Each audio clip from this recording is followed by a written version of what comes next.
Hello बच्चों, तो स्वागत है आप सभी को फिर से मेरे एक नए वीडियो में। और आज हम लोग यहाँ पर देखने वाले हैं क्लास 12 यानी कि इंटर बोर्ड परीक्षा 2027 के लिए फिजिक्स के 50 मोस्ट प्रीवियस ऑब्जेक्टिव क्वेश्चन, जो कि आपके नए जो चैप्टर है यहाँ पर, जो आपके फर्स्ट के 2 चैप्टर वही से है। तो चलिए देखते हैं, और उस चैप्टर को आपने पढ़ भी लिया होगा और समझते हैं सभी क्वेश्चनों को। यहाँ पर देखिए, फर्स्ट नंबर क्वेश्चन क्या है कि आवेश का पृष्ठ घनत्व का मात्रक होता है बच्चों। तो आवेश के पृष्ठ घनत्व का मात्रक क्या होता है, तो सबसे पहले समझिए आवेश के पृष्ठ घनत्व आखिर होता क्या है। तो देखिए, आवेश का पृष्ठ घनत्व जो है बच्चों, उसको बारे में बस इतना समझ लीजिए कि मान लीजिए कोई ब्रेड है और उस पर जो है मक्खन लगा दिया गया हो, यानी कि एरिया के बारे में उस पर बात किया जाता है कि मतलब जो है उस एरिया पर कितना चार्ज फैला हुआ है, किसी एरिया पर कितना चार्ज फैला हुआ है। यानी कि इसको देखा जाए तो सिग्मा बराबर हमारा होता है क्यू बाई ए, यानी कि ए यानी कि क्या बच्चों, एरिया है, और एरिया पर कितना चार्ज है उसको हम लोग क्यू बोलते हैं। तो बस इसी से हमारा यहाँ पर मात्रक भी निकल जाता है। क्यू को बच्चों हम लोग डिनोट करते हैं कूलाम से, क्योंकि यह आवेश है, और ए यानी कि ए क्या होता है, एरिया। एरिया को हम लोग मीटर स्क्वायर से सूचित करते हैं, इसलिए हमारा हो जाएगा कूलाम प्रति metre square. Option number A बच्चों हमारा यहाँ पर बिल्कुल राइट आंसर हो जाएगा। अगला नंबर क्वेश्चन देखिए कि निम्नलिखित में किस राशि का मात्रक जो है वह वोल्ट पर मीटर होता है। तो वोल्ट पर मीटर जो होता है, इसमें से किसका मात्रक होता है? क्या विद्युतीय फ्लक्स का होता है, विद्युतीय विभव का होता है, विद्युतीय धारिता का होता है, या फिर विद्युतीय क्षेत्र का होता है? इसमें से किसका होता है बच्चों, जल्दी से बताइए। तो वोल्ट पर मीटर जो है यहाँ पर वह किसका होता है? देखिए, वह वोल्ट पर मीटर जो है बच्चों या विद्युत क्षेत्र का होता है। किसका? विद्युत क्षेत्र का होता है, याद रखें। और देखिए यहाँ पर सभी को हम लोग जानते हैं विद्युत फ्लक्स का आखिर क्या होता है। तो विद्युत फ्लक्स जो है इसका होता है यहाँ पर volt into metre. Volt into metre जो है विद्युत फ्लक्स का होता है। विद्युत विभव का केवल वोल्ट होता है। और विद्युत धारिता का क्या होता है? तो विद्युत धारिता का जल्दी से बताइए बच्चों, फैराड होता है, याद रखिएगा, फैराड होता है। और चलिए अगला नंबर क्वेश्चन देखते हैं। अगला नंबर क्वेश्चन क्या है कि संबंध Q बराबर एन में निम्नलिखित में कौन एन का मान बच्चों संभव नहीं है? एन का मान जो है वो कौन सा संभव नहीं है? तो समझिए, सबसे पहले Q बराबर एन जो है यह क्या है? तो यह जो है बच्चों आवेश के क्वांटमीकरण का सिद्धांत है। और आवेश के क्वांटमीकरण का सिद्धांत क्या कहता है कि एक एक जो आवेश है वह जो है वह पूर्ण गुणज के रूप में होना चाहिए। किस प्रकार से होना चाहिए? एक होना चाहिए, या फिर दो होना चाहिए, या फिर तीन होना चाहिए, लेकिन वह दशमलव में नहीं होना चाहिए। जैसे 2.3 इस प्रकार से दशमलव में नहीं होना चाहिए बच्चों। तो वह या तो पूर्ण गुणज के रूप में हो, इस प्रकार से 4, 8, 100, लेकिन दशमलव में जो है वह नहीं होगा। और पूछा भी जा रहा है कि कौन संभव नहीं है, तो हमारा ऑप्शन नंबर सी जो है वह संभव नहीं है, क्योंकि वह दशमलव में है, इसलिए हमारा राइट आंसर हो जाएगा ऑप्शन नंबर सी बच्चों। और देखिए अगले नंबर क्वेश्चन पर चलते हैं कि विद्युतीय क्षेत्र में एक आवेशित कण पर लगने वाला बल का मान होता है। तो विद्युतीय क्षेत्र में एक आवेशित कण पर लगने वाला मान, यानी कि बच्चों यह एक डिफिनीशन ही है कि विद्युतीय क्षेत्र में एक आवेशित कण पर लगने वाले मान को हम लोग क्या कहते हैं? तो वह कहते हैं हम लोग, जल्दी से बताइए क्या कहते हैं? तो वह हम लोग कहते हैं बच्चों विद्युत क्षेत्र, या फिर क्या कहते हैं? जल्दी से बताइए, जल्दी से बताइए यहाँ पर क्या कहते हैं और उसको किस प्रकार से सूचित करते हैं, ये भी हम लोग देखेंगे। तो ई बराबर क्या होता है बच्चों, यहाँ पर क्या कहा जा रहा है? बल का मान हमें कहा जा रहा है। तो देखिए विद्युत क्षेत्र क्या होता है? तो ई बराबर एफ बाई क्यू, ई बराबर बच्चों एफ बाई क्यू होता है। और कहा जा रहा है बल का मान, बल यानी कि बच्चों फोर्स, फोर्स का जब हम लोग निकालेंगे एफ, तो यह जो है बच्चों क्रॉस मल्टीप्लाई हो जाएगा, क्रॉस मल्टीप्लाई। तो एफ बराबर क्या हो जाएगा? क्यू ई हो जाएगा, एफ बराबर क्यू ई हो जाएगा। क्यू ई बच्चों हमारा आंसर हो जाएगा, जो कि ऑप्शन नंबर ए में है। और कोशिश कीजिएगा कि सभी प्रश्नों का आंसर आप लोग कमेंट में देते चलिए। देखिए अगले नंबर प्रश्न जो है क्या है कि पानी का परावैद्युत स्थिरांक होता है। पानी का परावैद्युत स्थिरांक जो है बच्चों कितना होता है? जल्दी से बताइए। परावैद्युत स्थिरांक का मतलब बच्चों एप्सिलॉन आर, एप्सिलॉन आर इसका कितना है? तो देखिए पानी का आपसे पूछे, पानी का, तो पानी का याद रखिएगा 80 होता है। हवा का पूछे एप्सिलॉन आर, तो हवा का बच्चों 1 होता है। कितना होता है? 1। और यही अगर धातु का पूछ लिया जाए आपसे, धातु का, तो धातु का बच्चों कितना होता है? तो वह होता है इन्फिनिटी, यानी कि अनंत होता है, याद रखिएगा। यहाँ पर पानी का पूछा गया है, इसलिए हम लोग 80 यहाँ पर लगाएंगे, जो कि ऑप्शन नंबर ए में है। और देखते हैं अगले नंबर क्वेश्चन को कि विद्युतीय फ्लक्स का ऐसा मात्रक क्या होता है बच्चों। तो विद्युतीय फ्लक्स जिसका ऐसा मात्रक मैंने आपको ऊपर भी बताया था क्या होता है, तो वह होता है बच्चों वोल्ट इंटू मीटर। क्या होता है? Volt into metre. और वोल्ट पर मीटर किसका था बच्चों? तो यह था विद्युत क्षेत्र का। किसका था बच्चों? विद्युत क्षेत्र का था, याद रखिएगा आप लोग। अगर अगला नंबर क्वेश्चन देखिए कि प्रति इकाई आवेश पर लगने वाला बल को कहते हैं। यह बच्चों एक डिफिनीशन है जो कि क्या कहता है कि प्रति इकाई आवेश पर लगने वाले बल को विद्युत क्षेत्र कहते हैं। प्रति इकाई आवेश यानी कि देखिए बच्चों, प्रति इकाई आवेश यानी कि आवेश पर क्या लग रहा है, बल। बल एफ बाई क्यू, और एफ बाई क्यू हम लोग किसको कहते हैं, ई को कहते हैं, यानी कि हम लोग विद्युत क्षेत्र को कहते हैं। बच्चों ऑप्शन नंबर सी हमारा यहाँ पर राइट आंसर हो जाएगा। अगला नंबर क्वेश्चन देखिए कि विद्युतीय क्षेत्र की तीव्रता का विमीय सूत्र होता है। विद्युत क्षेत्र की तीव्रता, इसको सबसे पहले फॉर्मूला को लिखिए। तो ई बराबर क्या हो रहा है बच्चों, F by Q. F by Q हो रहा है। एफ का बच्चों क्या होता है, एफ यानी कि फोर्स, फोर्स यानी बल। बच्चों बल का क्या होता है, तो वह होता है एम एल टी के पावर -2, एम एल टी के पावर -2। और क्यू का क्या होता है बच्चों, क्यू यानी कि आवेश, और आवेश का होता है बच्चों ए टी। आवेश का क्या होता है, तो ए टी होता है एम एल टी के पावर -2 और ए टी। तो देखिए बच्चों यहाँ पर टी ऊपर जाएगा तो वह -3 हो जाएगा, क्योंकि माइनस में होगा, और ए जो है ऐसी रह जाएगा, यानी कि एम एल स्क्वायर क्या हो जाएगा बच्चों, एम एल टी के पावर -3 ए इनवर्स। यह हो जाएगा बच्चों एम एल टी के power -3 A inverse. Option number B वाला बच्चों हमारा राइट आंसर होगा, क्योंकि बच्चों वहां पर सिर्फ टी जाएगा ऊपर, इसलिए टी स्क्वायर है ऊपर में, तो टी के क्यू हो जाएगा माइनस में। देखिए यहाँ पर दो आवेशों के बीच की दूरी अगर आधा कर दी जाती है तथा आवेशों के बीच जो है आवेशों को भी आधा कर दिया जा रहा है। क्या किया जा रहा है बच्चों, तो दूरी को आधा किया जा रहा है और आवेशों को भी आधा कर दिया जा रहा है, तो दोनों के बीच जो लगने वाला बल है पहले की अपेक्षा क्या होगा। तो यहाँ पर जो है देखिए एफ जो है समानुपाती होता है किस चीज का बच्चों, Q1 और Q2 को। Q2 को यही हो रहा है बच्चों बटा आर स्क्वायर, यानी कि इसको आधा किया जा रहा है और इसको भी आधा किया जा रहा है, तो 1/2। और इसको अगर 2 किया जाए बच्चों तो 4 हो जाएगा, ऊपर जाएगा नीचे आएगा, यानी कि यह देखा जाए तो दुगुना होने वाला है। आराम से आप लोग सीधा अनुमान लगा सकते हैं, क्योंकि बच्चों 1 बट्टा बच्चों यहाँ पर 2 करना है, आधा किया जाएगा, तो स्क्वायर अगर 4 होगा बच्चों ऊपर जाएगा तो 2 कट जाएगा, 2 हमारा हो जाएगा, दुगुना हो जाएगा यहाँ पर। ऑप्शन नंबर बी हमारा राइट आंसर हो जाएगा। अगला नंबर क्वेश्चन देखिए कि निर्वात का परावैद्युतांक होता है। निर्वात का परावैद्युतांक आप लोग बच्चों याद कर लीजिए, क्योंकि यह बार बार पूछा जाता है और यह एक वीआईपी कॉन्सेप्ट है। 8.85 गुने 10 के पावर -12 वाला होगा बच्चों, 9 वाला नहीं, -12 फैराडे पर मीटर। क्या बच्चों, -12 फैराड पर मीटर। आप लोग इतना याद रखिए, आपका बन जाएगा आंसर। देखिए अगला नंबर क्वेश्चन क्या है कि कूलम बल है बच्चों। कूलम बल क्या है, क्या यह केंद्रीय बल है, विद्युत बल है, दोनों है, या फिर इनमें से कोई नहीं है बच्चों। तो कूलम बल जो है यह केंद्रीय बल भी है और विद्युत बल भी है, दोनों ही है, इसलिए हम लोग ए तथा बी दोनों को लगाएंगे, जो कि ऑप्शन नंबर किस में है बच्चों, ऑप्शन नंबर सी में है।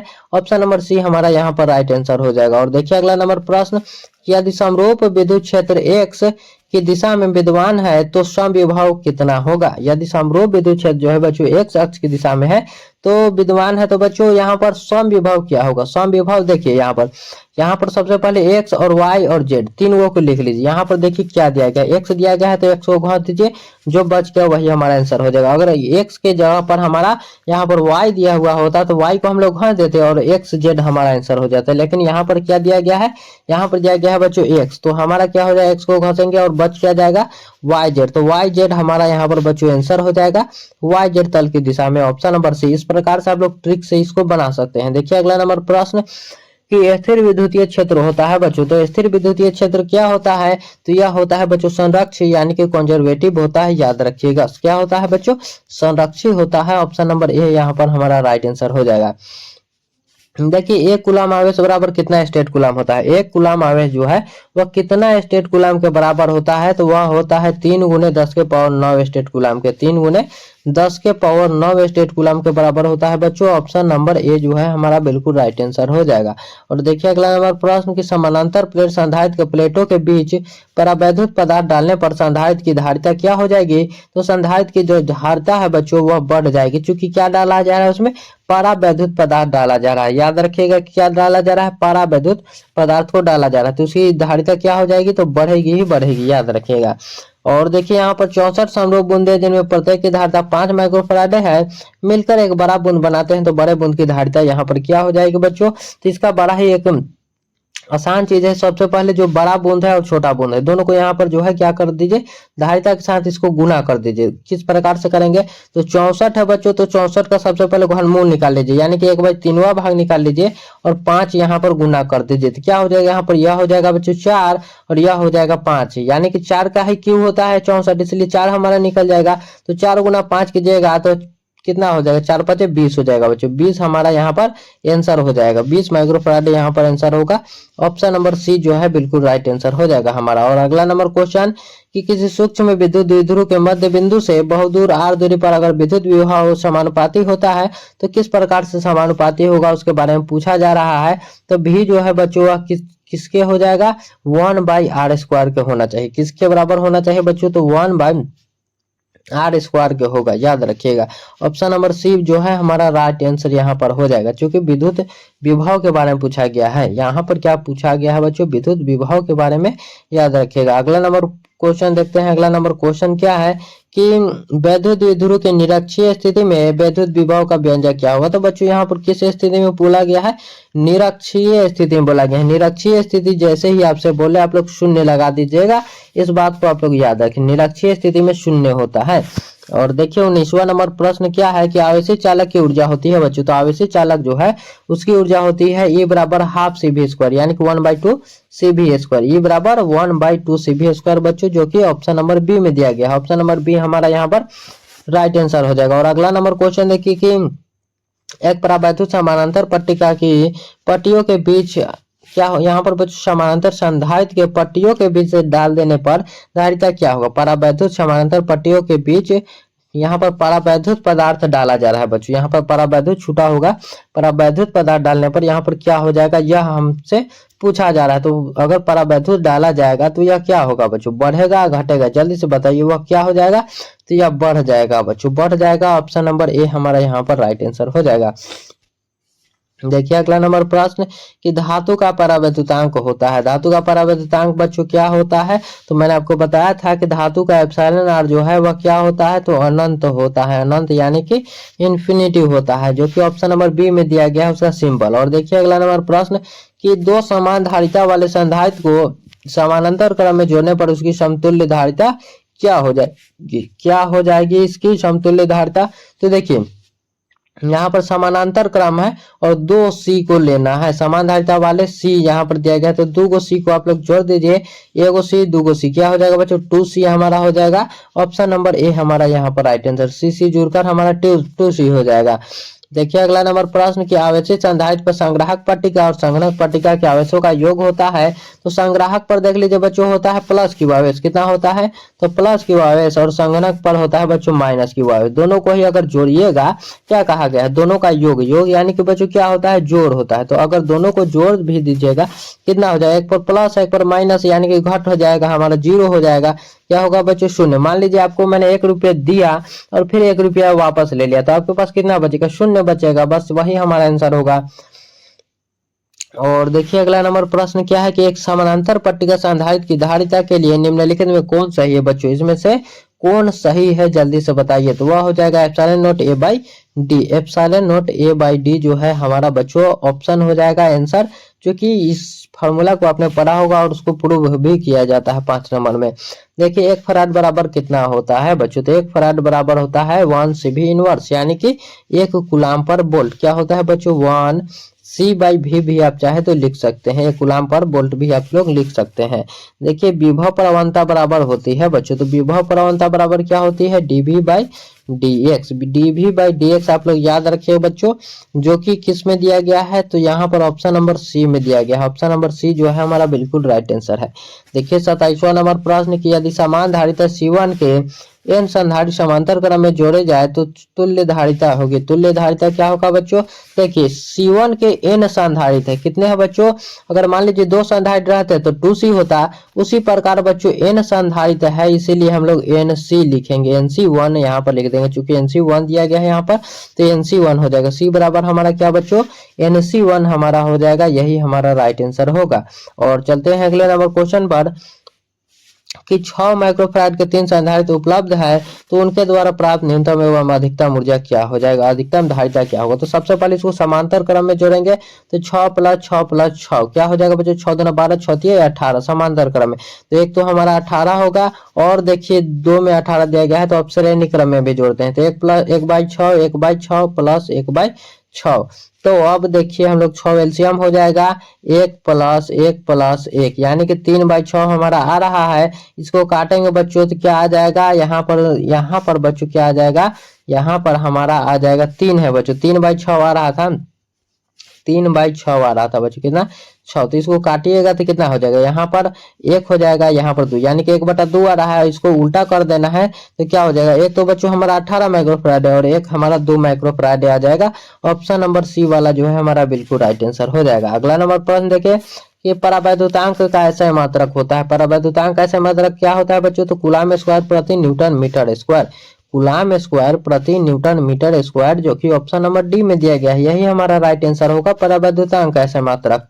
और देखते हैं अगले नंबर क्वेश्चन को। 30वां नंबर प्रश्न आखिर क्या कहता है कि विद्युतीय क्षेत्र ई तथा विद्युत विभव भी के बीच क्या संबंध है। तो विद्युत क्षेत्र ई तथा विद्युत विभव भी के बीच क्या संबंध है, जल्दी से बता दीजिए यहाँ पर। तो यहाँ पर हमारा क्या हो जाएगा, -dV/dr हमारा राइट आंसर, -dV/dr जो है यहाँ पर हमारा बिल्कुल राइट आंसर हो जाएगा। और देखिए अगला नंबर प्रश्न की पिको फैराड किसका मात्रक है बच्चों। पिको फैराड जो है यह किसका मात्रक है, जल्दी से बताइए। पिको फैराड जो है बच्चों यह वैद्युत धारिता का हो जाएगा।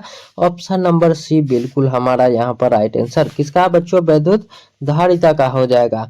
और यहाँ पर अगर देखा जाए तो सबके बारे में आपको मालूम होना चाहिए। विद्युत आवेश का क्या होता है मात्रक, विद्युत आवेश का बच्चों कूलम होता है। विद्युत क्षेत्र की तीव्रता का क्या होता है बच्चों, तो न्यूटन पर कूलम होता है, याद रखिएगा। या फिर एक वोल्ट पर मीटर भी होता है, तो वोल्ट पर मीटर भी हम लोग लिख लेते हैं। विद्युत धारिता का बोला जाए तो फैराड होता है बच्चों, विद्युत फ्लक्स का वोल्ट इंटू मीटर होता है, याद रखिएगा। अगला नंबर प्रश्न देखिए कि किसी धातु का परावैद्युतांक होता है, तो धातु का जो है परावैद्युतांक अनंत होता है, इन्फिनिटी होता है। ऑप्शन नंबर डी हमारा यहाँ पर राइट आंसर हो जाएगा। और यह बच्चों रिवीजन वीडियो था, तो इसको अच्छी तरीके से देखिएगा और कमेंट में जरूर बताइएगा कैसा लग रहा है वीडियो। निम्नलिखित में धारिता का मात्रक कौन सा है, धारिता का मात्रक जो है बच्चों वह कौन सा हो जाएगा, तो कूलम पर वोल्ट हो जाएगा। क्योंकि फैराड जो है, फैराड एक फैराड बराबर क्या होता है, कूलम पर वोल्ट। तो फैराड भी उसका मात्रक होता है, कूलम पर वोल्ट भी होता है, दोनों को याद रखिएगा आप लोग। और देखिए अगला नंबर प्रश्न कि संधारित्र के समानांतर क्रम संयोजन में प्रत्येक संधारित्र के लिए कौन सी राशि जो है बच्चों समान रहती है। तो यहाँ पर समानांतर क्रम के लिए पूछा जा रहा है, तो समानांतर क्रम के लिए विभवांतर बच्चों समान रहता है, क्या रहता है, तो विभवांतर समान रहता है, याद रखिएगा, जो कि ऑप्शन नंबर सी में दिया गया है। अगला नंबर प्रश्न कि एक बंद पृष्ठ के भीतर n वैद्युत द्विध्रुव के स्थित है, तो बंद पृष्ठ से निर्गत वैद्युत फ्लक्स क्या होगा बच्चों, तो निर्गत जो है वैद्युत फ्लक्स 0 हो जाएगा। यह गॉस के नियम के अनुसार है बच्चों। क्या हो जाएगा, बंद पृष्ठ से निर्गत कुल वैद्युत फ्लक्स, फ्लक्स पूछे क्षेत्र पूछे सब जो है बच्चों 0 हो जाएगा, याद रखिएगा। हमारे पास 35 प्रश्न थे जो कि कंप्लीट हो चुके हैं। कमेंट में जरूर बताइएगा कि यह वीडियो कैसा लगा, और मिलते हैं अगले वीडियो में। तब तक के लिए धन्यवाद। सब्सक्राइब जरूर कर लीजिएगा इस चैनल को।